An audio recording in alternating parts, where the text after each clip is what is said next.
The nanny can wait outside. My sister Margot stood in front of the ICU doors with a smug smile, blocking my way as security guards walked toward us. Family only, sweetheart, she said calmly. Hospital policy. Behind those doors my daughter was dying. I could hear the alarms. I could hear doctors shouting, rushing, fighting to save her life. And I stood there in the hallway, unable to move, my own sister stopping me from reaching my child. Then suddenly the double doors burst open. Chief of Surgery Dr. Jonathan Ashford stormed into the hallway, anger burning in his eyes. The entire corridor fell silent. Security guards, nurses, even Margot. He looked straight at me and said 5 words that changed everything. "Why is my wife outside?" The security guard went pale. Margot's confident smile vanished. Confusion replaced it, then recognition, then pure fear. "Get her inside. Now," Jonathan said coldly. "And someone explain why my daughter's mother is being treated like a stranger while our child is dying." The Whitfield family had always believed I was beneath them. My mother, Evelyn Whitfield, came from old Connecticut money, generations of trust funds and country club memberships. My father, Harrison, had built a huge commercial real estate empire before I was even born. My older sister Margot had married perfectly, a hedge fund manager named Preston who played golf with the right people and spent summers in the right places. And then there was me, Camille, the family disappointment who fell in love with a surgical resident instead of a banker. A doctor, my mother had said 15 years ago when I introduced Jonathan at a family dinner. How practical. She meant it as an insult. Doctors worked for their money. In her world, real wealth didn't require effort. "He's going to be a surgeon," I told her. "A great one."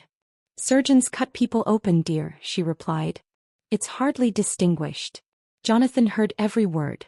He simply smiled politely, finished dinner, and never stepped inside my parents' home again. 6 months later we got married at City Hall. My family didn't come. 3 years ago, Jonathan became chief of surgery at Massachusetts General Hospital, the same hospital where our daughter Emma was now fighting for her life. Emma was 12. Bright, brave, stubborn like me, calm and steady like her father. 2 days ago she collapsed during soccer practice. An undiagnosed heart condition. The kind that stays hidden until it suddenly strikes. The surgery was scheduled for this morning. Jonathan couldn't operate. No surgeon operates on their own child, but he gathered the best team in the hospital.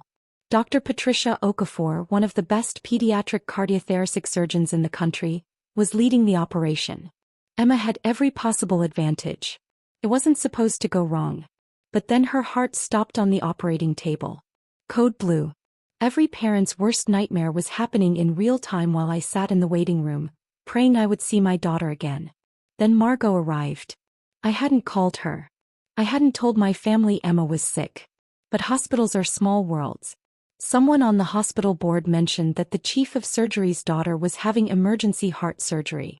The news traveled quickly through Connecticut's social circles until it reached my mother. She sent Margot. Not to help. Not to support me.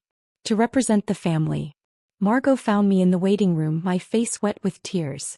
"Mother sent me," she announced as she sat down like she was attending a charity event. "She thought someone should be here since your husband is clearly too busy to comfort you." "My husband is coordinating the team trying to save our daughter's life," I said. "Of course," she replied, her tone making it clear she didn't believe me. "Still," she added, "it's a shame you don't have more support." 20 minutes later the code alarm went off. I ran toward the ICU. Margot followed behind me, not to help but to take control. She reached the nurses' station first and started speaking to security. "There's been a mistake," she said calmly.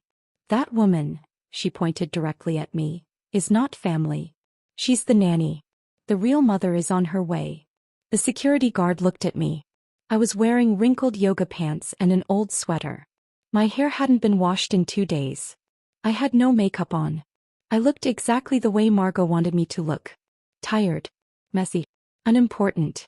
"Ma'am," the guard said carefully, "I'm going to have to ask you to wait in the designated area." My voice shook. "She's my daughter. I'm her mother." "That's what she keeps saying," Margot replied smoothly, her voice full of fake sympathy. "The poor thing is very attached. But family only. You understand." Behind the doors, Emma was coding. Every alarm. Every shout. Every second felt like it was tearing me apart while I stood there, blocked by a security guard who thought he was doing his job, and a sister who was using it against me. 15 years. 15 years of being pushed out of my own family. 15 years of building a life they refused to see. And now, when my daughter might be dying, Margot was using that distance to punish me. Please, I begged. She's my daughter. I need to be with her. Hospital policy is very clear. The ICU doors slammed open. Jonathan stepped out in his surgical scrubs. He had left the observation deck the second he heard the code. His eyes found mine immediately. Then they shifted, to the guard, to Margot, and back to me. Why is my wife in the hallway? Everything froze. The security guard went pale. Sir, Dr. Ashford, we were told this woman isn't family. Jonathan's voice turned sharp as glass. This woman is Camille Ashford. My wife of 14 years. The mother of the child fighting for her life in that room. Silence. Who told you she wasn't family? Every head turned to Margot. There was a misunderstanding. A misunderstanding? Jonathan stepped toward her. You thought you could stop a mother from being with her dying child? You thought you could use hospital security to punish your own sister. I didn't know. You knew exactly who she was. You grew up in the same house. He turned back to the guard. Get my wife inside. No. And escort this woman off hospital property. Jonathan, I grabbed his arm. Emma. For a second, his expression softened. She's stable, he said quietly. Patricia got her back. She's going to be okay. The relief hit so hard my knees almost gave out. The consequences came fast. Margot was escorted out of the hospital. She had lied to security, interfered with a patient's family access, and falsely claimed authority. The hospital documented everything. Jonathan could have pressed charges. I asked him not to, not for Margot but for Emma. I didn't want my daughter's recovery buried under more family drama. But consequences came anyway. The hospital board included some of the most powerful families in Boston. Within hours, everyone had heard. Did you hear about Evelyn Whitfield's daughter? Tried to keep her own sister from seeing her dying child. Called her the nanny. The story spread through the same social circles my family cared so much about. Their perfect reputation, built over generations, started to crack. 3 days later my mother called. I didn't answer. She left a voicemail. Camille, there's been a terrible misunderstanding. Margot was only trying to help. You know how confusing hospitals can be. Surely we can discuss this like family. I deleted it. Emma recovered. Dr. Okafor performed what felt like a miracle, fixing the defect that had been hiding in her heart for 12 years. 2 weeks in the hospital. 3 months of recovery. And then she was back to herself, stronger than before. Kids are like that. Stronger than we remember. One evening she asked about what happened. Jonathan and I had already talked about how much to tell her. Your Aunt Margot made a mistake, I said carefully. She told the hospital you weren't my mom? Emma frowned. Why would she do that? Because some people can't accept when others are happy without their approval. Emma thought about that, serious in the way only a 12-year-old can be. That's really stupid. I smiled a little. Yes, baby. It is. Are we going to see them again? No, I said gently. We're not. She nodded. Good. I don't want people like that around anyway. 6 months later my mother showed up at our house. Uninvited. Unannounced. My father stood beside her. Jonathan answered the door. We'd like to see our granddaughter, my mother said as if she hadn't spent 14 years pretending Emma didn't exist. No, Jonathan said simply. Excuse me. No. You don't get to see her. You don't get to be part of her life. He didn't raise his voice. He didn't need to. Your other daughter tried to keep Camille from being with Emma while she was dying. She lied. She called security.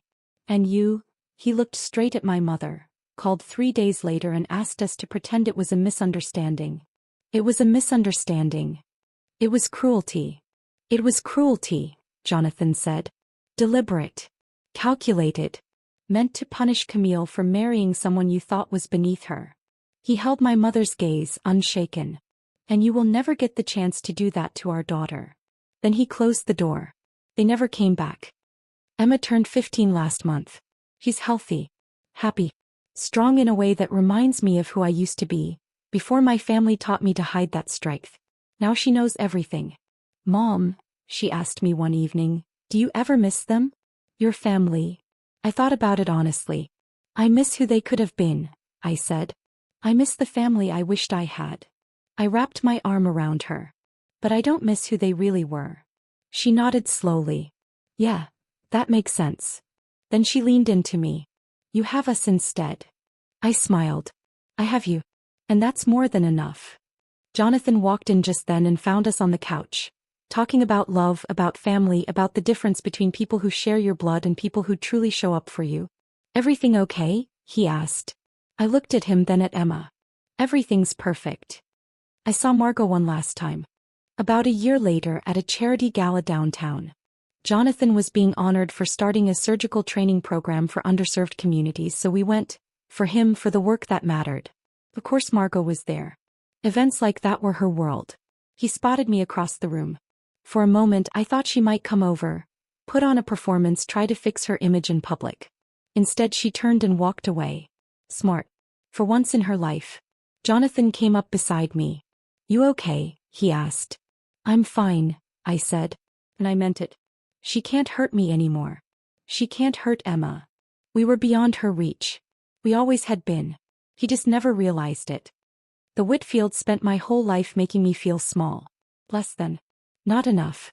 But I built something they could never touch. A marriage with a man who truly loves me. A daughter who is brave and extraordinary. A life filled with people who show up when it matters. Margot tried to keep me away from my dying child. And Jonathan walked out of those ICU doors and chose me, in front of everyone. That's the difference. Between the family you're born into and the family you build. Emma turns 16 next month. We're planning a small party. Just her friends. Our friends. The people who actually matter. Jonathan is even taking time off work, which he almost never does. We're going to make it special. Mom, Emma said to me last week, can I ask you something? Anything. When I have kids someday, you'll be there, right? Like really there. Not like your parents. I pulled her into a tight hug, making her laugh. I'll be there for every moment you let me be part of, I said. Every win. Every hard day. Even the boring ones. That's what family does. Promise. Promise. She hugged me back. My sister called me a nanny while my daughter was dying. My husband walked out of surgery to demand why his wife was being kept from her child. The truth came out in front of everyone. And in that moment I learned something I'll never forget. The family you choose will always matter more than the family that never chose you. Emma is healthy. Jonathan is by my side. And the Whitfields? They're strangers. And that's not a tragedy. It's freedom.